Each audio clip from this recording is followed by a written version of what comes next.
안녕하세요. 나그네교회 교우 여러분, 그리고 말씀을 같이 읽는 사랑하는 그리스도 안의 형제 자매된 교우 여러분. 오늘은 주일인데 주일 오후에 내일 보실 영상을 녹화 중에 있습니다. 사무엘상을 읽어가고 있죠. 이제 24장을 보겠습니다. 사울에게 쫓기는 다윗이 오히려 사울의 생명을 살려주는 그러한 사건을 기록하면서 24장은 시작합니다. 내용을 보죠. 사울이 블레셋 사람을 쫓다가 돌아오매 어떤 사람이 그에게 말하여 이르되 다윗이 엔게디 광야에 있더이다 하니, 사울이 이제 그 다윗을 거의 다 포위해서 압박하려는 차에 하나님의 섭리로 블레셋 침공이 있었고, 그 블레셋 침공을 막으려 사울이 이제 포위망을 풀고 글로 가야 했었습니다. 이제 다시 그리고 돌아왔는데 엔게디 광야에 있다는 말을 들었어요. 사울이 즉각적으로 병력을 끌고 그 엔게디 광야로 갑니다. 2절에 온 이스라엘에서 택한 사람 3,000명을 거느리고 다윗과 그의 사람들을 찾으러 들려면서 바위로 갔다. 들려면서 바위라는 것은 험한 지역이라는 뜻이에요. 그런데 이제 병력을 무려 3,000명을 갖고 갑니다. 이번에 블레셋과 싸움 끝에 돌아온 병력 3,000명, 이것은 정예군사 3,000명인데, 애초에 그 사울이 처음 왕이 되었을 때 그때 블레셋과 싸우기 위해 동원했던 병력이 약 3,000명 됩니다. 그러니까 이제 굉장한 군사력이죠. 그러니까 사울이 다윗을 수색하여 추격하기 위해서 동원한 군사가 이만하다는 것은 이 다윗을 대하는 사울의 태도를 볼 수가 있습니다. 이것은 블레셋과의 싸움에 방불할 만한 그러한 이제 무게를 두고 이제 찾아가는 것이었습니다. 이제 그 병력 3,000명의 사람들은 다 마음의 생각이 어땠을까요? 자신들이 이제 또 동원하여서 피곤한 이제 수색 작전을 펴 나가는 것인데, 그런데 그 마음에 기쁨이 있었을까? 블레셋과 싸움 속에서는 하나님의 나라 이스라엘을 위한 싸움이고 명분과 또 의의가 충분했는데 당연히 해야 되는 것이었고 명예로운 일이었죠. 그러나 이제 다윗을 이제 찾으러 가는 이 지루한 수색 작업이 과연 저들에게 어떻게 들렸을까? 왕권으로 동원하여 그 일을 하니까 다 순종하여 하는 것 같으나 그 본심, 그 마음의 또 중심에서는 완전한 순종을 했을까? 이런 생각을 해보게 됩니다. 겉보기에 왕권의 행사가 이루어졌다 할지라도 민심이 다 따르는 것은 아닙니다. 결국 그런 생각을 해보면서 훗날에 하나님께서 다윗을 들어 쓰실 때 온 백성이 다윗 앞에 나오는 그런 대목도 생각해 보게 됩니다. 예, 3절에 가게 되면 길가 양의 우리에 이른즉 굴이 있는지라 사울이 뒤를 보러 들어가니라 다윗과 그의 사람들이 그 굴 깊은 곳에 있더니, 이제 하나님의 섭리가 다윗을 포위했을 때 블레셋 침공이 있게 되므로 그 포위망을 풀어야 했던 것처럼 지금 이제 엔게디 광야에 3,000명이나 되는 정예 군사를 동원하여 수색해가는 과정 속에서 하나님의 섭리가 또 나타납니다. 사실 뭐 마음으로 다 순복하지 않아도 왕권에 순종하여 그 수색을 하는 이런 일들은 질서가 유지되더라도 마음에 불편한 마음이 있을 수 있는 것인데, 그러한 상황은 오늘날에도 있을 수 있죠. 겉보기에는 질서가 유지되나 마음에는 그렇게 편하지 않을 수 있겠다. 이제 그러한 그 백성들의 마음이 중요한 사건이었으면 기록되어 있을 텐데 그 말씀은 없지만 이제 짐작을 해보는 거죠. 자, 그런데 이제 하나님의 섭리로 이 수색 작전이 과연 어떻게 될 것인가, 이 상황을 보게 됩니다. 길가 양의 우리에 이른즉 굴이 있었다. 사울이 뒤를 보러 들어갔다. 뭐 뒤를 보러 가면 누구라도 무장이 해제가 되는 것입니다. 근데 하필이면 다윗과 그의 사람들이 그 굴 깊은 곳에 있었습니다. 그 굴에 이제 뒤를 보러 가게 된 거죠. 이게 뭐 상황은 좀 우스꽝스럽기도 하고 또 뒤를 본다니까 냄새도 있을 것이고 이런 상황이 들지만, 사실은 이게 사람이 죽느냐 또 사느냐의 위기가 온 것이고, 그곳에 하필이면 그 깊은 굴 속에 다윗이 있었다는 것은 이거는 굉장한 하나님의 섭리의 결과인 것이죠. 이걸 보고 다윗의 사람들이 이제 말하죠. 보소서, 여호와께서 당신에게 이르시기를 내가 원수를 너의 손에 넘기리니 너의 생각에 좋은 대로 그에게 행하라 하시더니 이것이 그날이니이다 하니 다윗이 일어나서 사울의 고도자를 가만히 베었습니다. 사실 이것이 기회입니다. 하나님께서 당신의 손에 사울의 생명을 붙이셨습니다. 이제 그를 치시고 생명을 보존하소서. 당신이 바로 왕이 되소서. 이렇게 이제 말을 하는 것과 똑같은 거죠. 근데 없는 말을 지어냈어요. 여호와께서 당신에게 이르시길 내가 너 원수를 너의 손에 넘기리니 너의 생각이 좋은 대로 그에게 행하라. 이런 말은 사실 우리가 읽었던 성경에는 없는 말이에요. 그러니까 이러한 뉘앙스와 이런 뜻으로 압박을 한 것이죠. 근데 다윗이 이제 어떻게 반응할까요? 그 말 듣고 나서 다윗이 바로 일어나서 사울의 겉옷장을 가만히 베었습니다. 다윗이 사울을 과연 죽이려고 했다면 죽였을 것이에요. 근데 다윗은 죽이지 않고 겉옷만 베었습니다. 겉옷이 베는 것을 사울이 몰랐을까?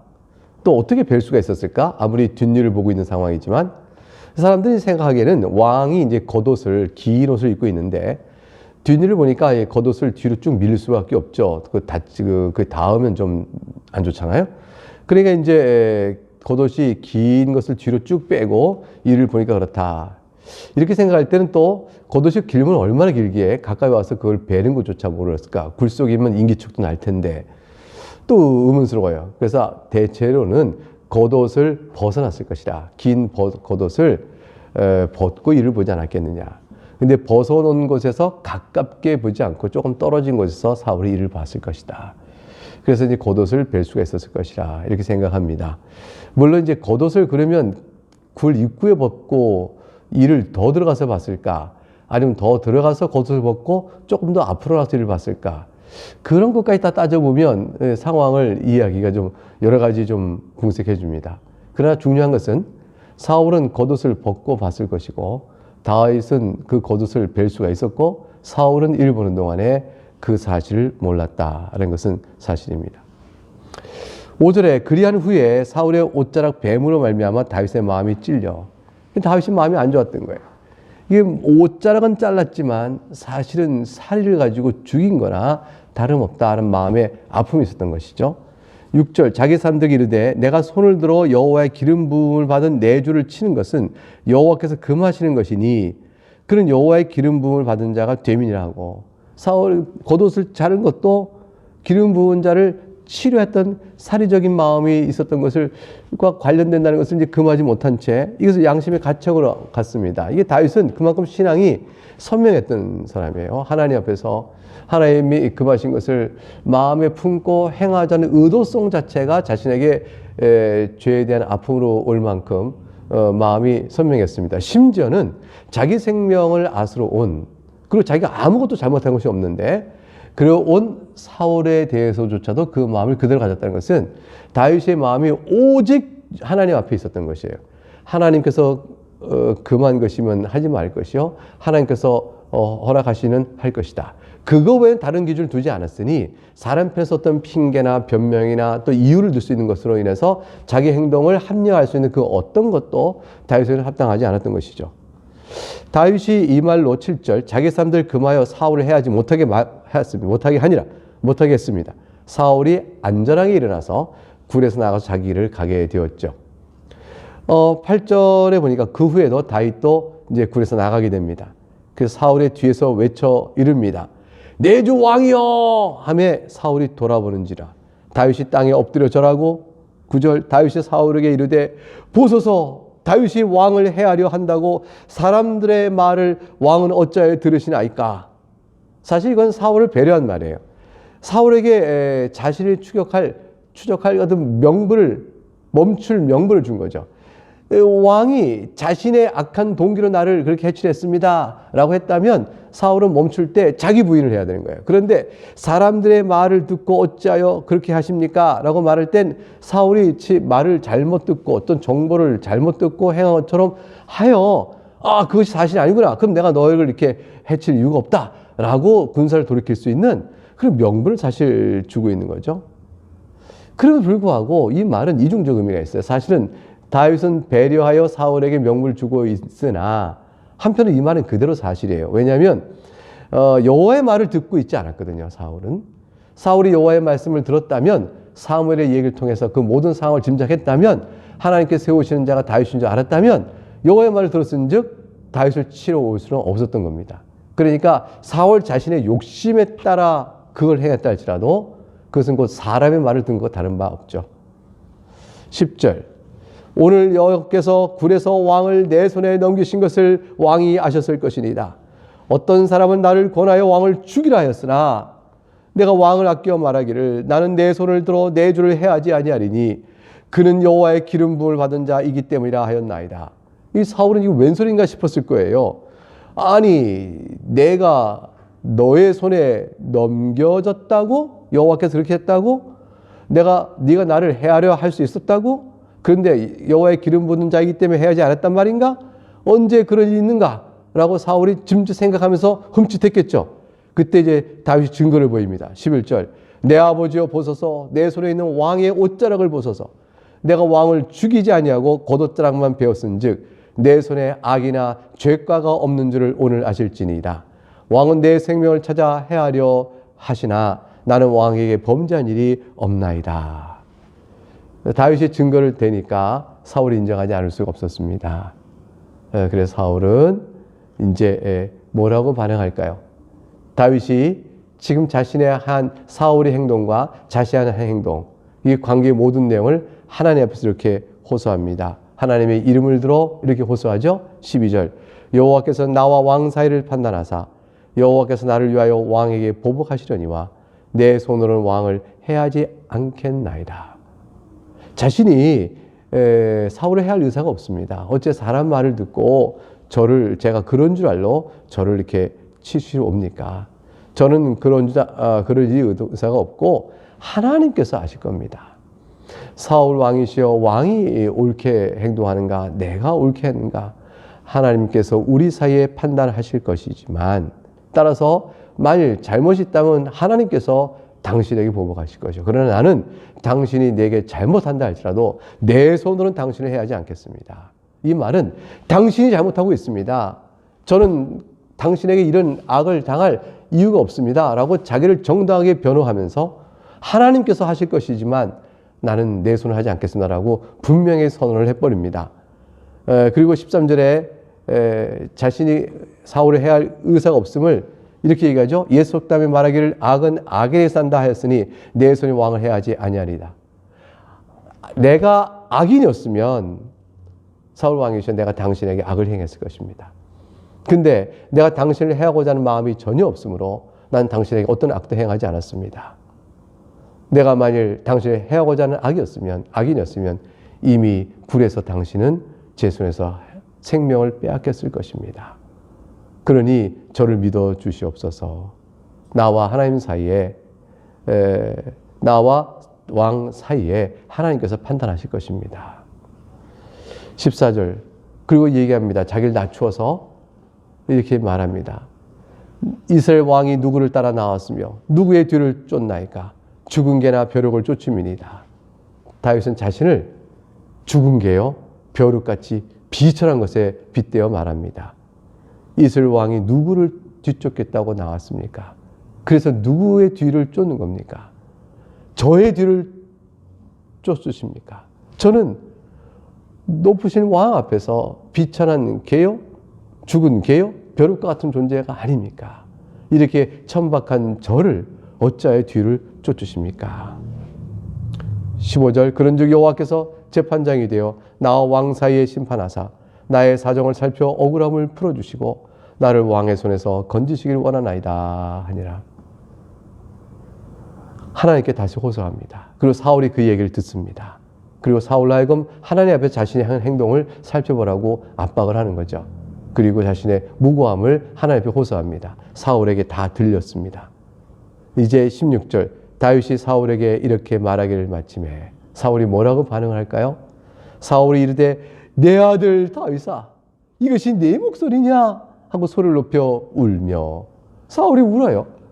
다윗아 네가 내 아들 다윗아 이게 진정 내 목소리냐. 다윗이 울며 하는 말이 거의 회개 뉘우침의 말을 합니다. 17절 다윗에게 이르되 나는 너를 학대하되 너는 나를 선대하니 너는 나보다 의롭도다. 18절 네가 나 선대한 것을 오늘 나타냈나니 여호와께서 나를 네 손에 넘기셨으나 네가 나를 죽이지 아니했도다. 사울이 인정하죠? 아, 하나님께서 나를 다윗 손에 넘겼었구나. 다윗이 나를 해치고자 하는 마음이 있으면 나를 죽였겠구나. 19절, 사람이 그의 원수를 만나면 그를 평안히 가게 하겠느냐. 네가 오늘 내게 행한 일로 말미암아 여호와께서 너에게 선으로 갚으시길 원하노라. 내가 너에게 이렇게 원수로 대적하여 너를 생명을 빼앗고자 하였으니 나 또한 너에게는 원수이겠는데 사람이 원수를 만나서 평안히 가게 하는 자가 누가 있느냐. 이건 상식 밖의 일 아니냐. 그러니까 네가 나를 그냥 놔줬다는 것은 네가 나를 원수로 대하지 않았다는 사실을 말하고 있으니 너의 선함을 인하여 하나님께서 갚으시길 원하노라. 이렇게 얘기합니다. 20절, 보라 나는 네가 반드시 왕이 될 것을 알고 이스라엘 나라가 네 손에 견고히 설 것을 아노니. 사울이 다 아는 거예요. 하나님께서 자기의 뒤를 이어 왕으로 자기 혈통이 아닌 다윗을 세울 것을 알고 있었던 것이죠. 그러면 비록 자신의 혈통에 따라 왕권이 세워지고 되어지길 바라겠지만 그러나 하나님의 뜻을 순종하여 알고 있는 만큼 자신의 마음을 내어놓고 주 앞에서 세워지는 다윗을 사랑하고 아끼고 내 아들 다윗아 하고 이스라엘 위하여 다윗을 높일 수 있어야 할 것이나 사울은 그러지 못했던 겁니다. 하나님의 뜻을 명확히 알아도 그 뜻을 따라 순종하기가 얼마나 어려운지, 더군다나 그것이 자기 본색에 비추어 탐욕과 자기 의의가 있을 때는 더욱더 어려운 것입니다. 21절, 그런즉 너는 내 후손을 끊지 아니하며 내 아버지의 집에서 내 이름을 멸하지 아니할 것을 이제 여호와의 이름으로 내게 맹세하라 하니라. 네가 왕이 되어 내 뒤에 왕이 된다 할지라도 전왕인 선왕인 나를 멸시하거나 박대하거나 내 후손을 다 멸하지 아니하고 살려두라. 이렇게 맹세할 것을 부탁합니다. 사실은 이것이 사울이 두려워했던 것이죠. 자기 뒤에 다윗이 왕이 되어져서 자기를 해하고 자기 후손을 다 끊어버리고 자기를 멸하게 될 것을 두려워하여 어떻게든지 왕권을 지키려고 했는 자기 개인적인 생각도 있었을지 모릅니다. 22절, 다윗이 사울에게 맹세하죠. 사울은 집으로 들어가고 다윗과 그의 사람들은 요새로 올라가니라. 여기까지 읽고 나면 이제 다윗은 더 이상 고생이 끝났다. 이제 다윗은 이제 일반 생활로 돌아올 것이다. 사울도 이제 뉘우쳤은즉 그가 이제 다윗을 추격하거나 죽이려 더 이상 하지 않을 것이라. 이렇게 이제 이야기가 결말이 날 것처럼 보입니다.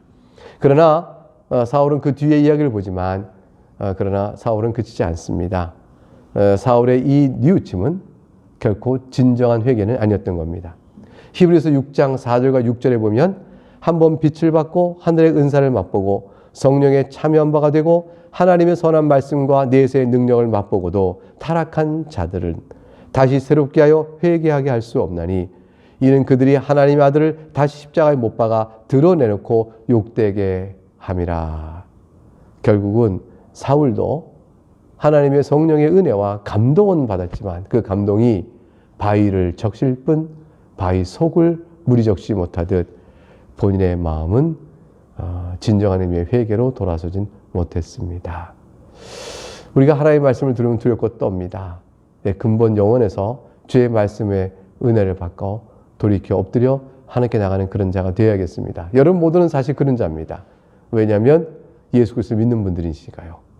그리스도 앞에 우리가 나왔다는 것은 그리스도만이 나를 구원할 부르심을 믿고 나가는 것이니 우리의 죄인됨을 주 앞에서 고백한 그런 것이 아니겠습니까? 오늘 여기까지 말씀 읽고 내일 또 이어서 살펴보도록 하겠습니다. 감사합니다.